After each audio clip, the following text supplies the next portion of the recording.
It starts with a fairy tale, the American actress, the British prince, a royal wedding broadcast across the globe. But behind the glitz, the vows, and the crown lies a question so explosive, so carefully buried, that few dare to ask it out loud. Did Meghan Markle ever actually give birth to her children? At first glance, it sounds absurd. But look a little closer, and the story begins to crack. And once those cracks appear, the rumors didn't start on some shady internet forum, they started at home. Meghan's own father, Thomas Markle, went on record saying she froze her eggs years ago. And her brother, he claimed Meghan underwent a hysterectomy while still married to her first husband, Trevor Ingleson. That would mean biologically she couldn't carry children after that point. And this all supposedly happened long before Harry ever entered her life. So how did we go from that to 2 royal babies, and no real explanation in between? The questions only get louder when you consider the cost of storing frozen eggs. According to fertility clinics, long-term preservation can run between $8,000 and $9,000 per month. Back then, Meghan wasn't exactly rolling in cash. On the show Suits, she was reportedly making around $7,000 per episode.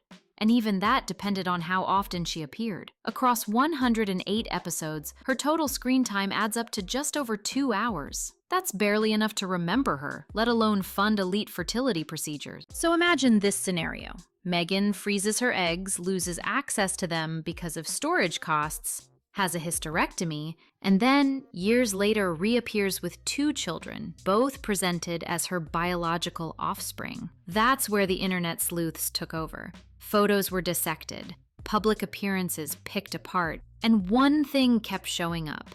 Nothing about Meghan's motherhood felt organic. Where were the candid mom moments? The spontaneous hugs, the clumsy baby food spills, the tired but loving expressions? Instead, what we saw felt sterile, polished, orchestrated. The kids often looked uncomfortable, staged, like props wheeled out for the perfect photo op. In one case, people pointed out a girl seen with Meghan at Disneyland one day appeared to be entirely different the next day. Same trip, different dress, different kid. Are we seriously dealing with stand-in children? Then came the now infamous moon bump footage. Meghan, filmed twerking and dancing in what many claimed was a hospital room during the pandemic, wore what appeared to be an oddly shaped, shifting pregnancy belly. Zoomed-in frames showed folds, wrinkles, and, some argued, proof of foam padding. At a time when hospitals had tight lockdowns, when even fathers weren't allowed in maternity wards, Meghan somehow walked in with a camera crew. That's not just suspicious, that's straight up against COVID protocol. And if that weren't enough, Meghan's entire body language when talking about her children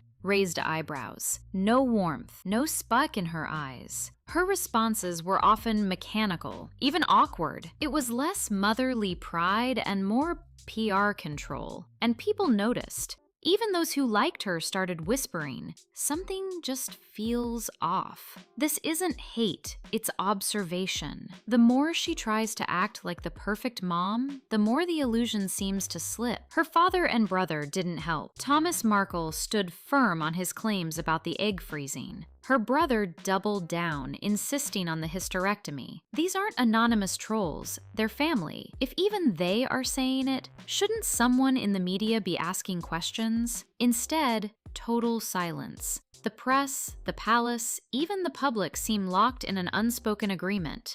Don't touch this. But why? Why tiptoe around such a huge inconsistency in the royal narrative? Where are the hospital records, the birth photos, the messy, unfiltered reality of childbirth? Instead, we get perfectly curated baby announcements, no medical confirmations, and oddly edited photos. Meghan and Harry have lived most of their public life in front of cameras, yet not one authentic image of Meghan visibly pregnant in a casual, unstaged moment has surfaced. Theories exploded. Some suggested she used a surrogate and kept it private. Fine, but if so, why not say that? Why risk being exposed over a lie? Unless the deception was deliberate. Not just about privacy, but control, influence, branding. If she couldn't have children, presenting herself as a mother of royal heirs would give her unprecedented leverage. 2 kids with HRH titles born into the monarchy. That's legacy. That's power. And it worked.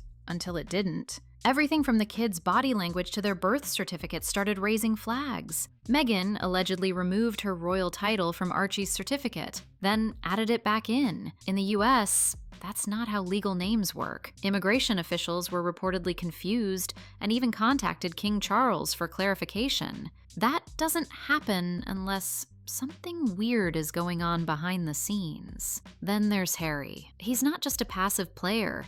He's deep in it, smiling for the camera, insisting on HRH titles for his children, even though the Queen reportedly made it clear no titles for those stepping away from royal duties. Still, Charles caved. He gave in. He handed out royal privileges like favors, even as Harry and Meghan cashed in on their royal exit with Netflix deals, books, and interviews. And here's the deeper question. Why go to all this trouble? Some say Meghan believed that having royal children would forever tie her to the monarchy, not in title, but in legacy. Even if the marriage fell apart, even if the brand collapsed, the children would keep her relevant, immortal in a way. And that theory makes sense. But here's what doesn't: the cold detachment. Meghan has been filmed holding one of her kids like someone who's never held a toddler before. Stiff arms, no eye contact, no instinctive comfort.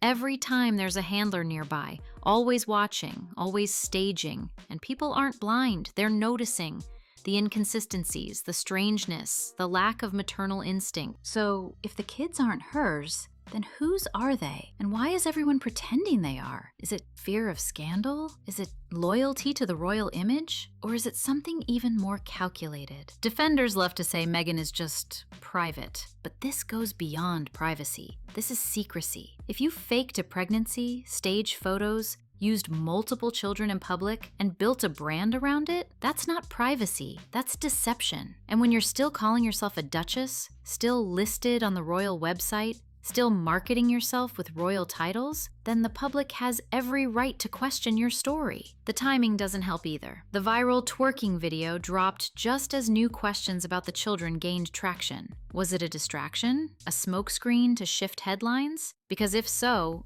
it didn't work. It just made people more suspicious. And while Meghan leans into the comparisons with Kardashians and influencers, she forgets one key difference. Kim didn't fake royal legitimacy. Paris didn't use children as PR pawns. Meghan might think she's building a brand, but to the public, it's looking more like she's building a lie. And Harry? He's not innocent. He's calling paparazzi when it suits him, suing tabloids when it doesn't. He's picking and choosing when to play the victim and when to be the media puppet master. The press he claimed destroyed his mother, he's now manipulating for clicks. The palace, meanwhile, stays silent. No denials, no confirmations, just uncomfortable tolerance. But silence doesn't mean neutrality, it means complicity. They're allowing this circus to roll on, hoping it will burn out, but it won't.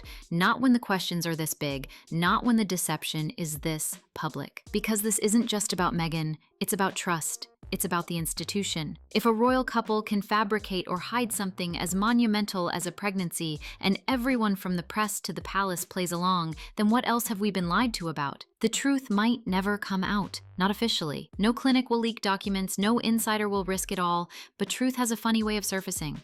Slowly, then all at once. And when that happens, when the illusion finally shatters, it won't just be Meghan and Harry who fall. It'll be everyone who helped keep the lie alive. This could be the biggest royal deception in modern history. And if the world ever gets answers, they won't come from a press release. They'll come from cracks in the story, from photos that don't match, from behavior that doesn't align. And when it breaks, it's going to break big.